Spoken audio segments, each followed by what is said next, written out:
A new president promising growth, not austerity. François Hollande became France's first socialist president in 17 years in a short ceremony. He didn't have much time to get used to the role before meeting his German counterpart Angela Merkel.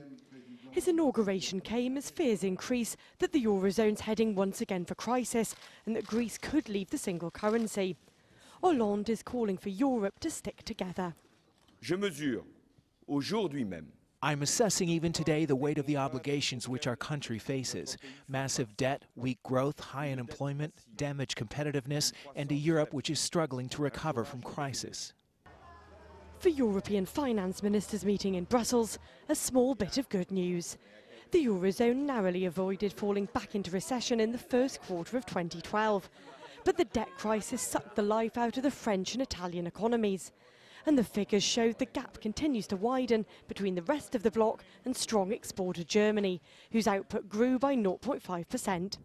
But Greece remains the focus of concern, as the political parties failed to form a new government, meaning they'll hold new elections. Discussions about Athens leaving the Eurozone are growing louder, but Henk Potts from Barclays Wealth doesn't think this would help.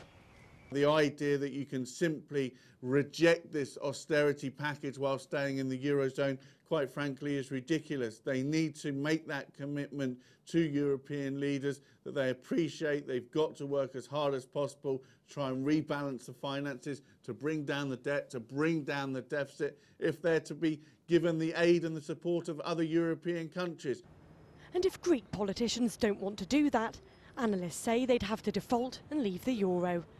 That leaves European leaders worrying about Greece's problems spreading to Spain and Italy. They have a fine line to tread. They don't want to give Greece more aid without austerity, but they don't want the unimaginable consequences of its Eurozone exit either. Joanna Partridge, Reuters.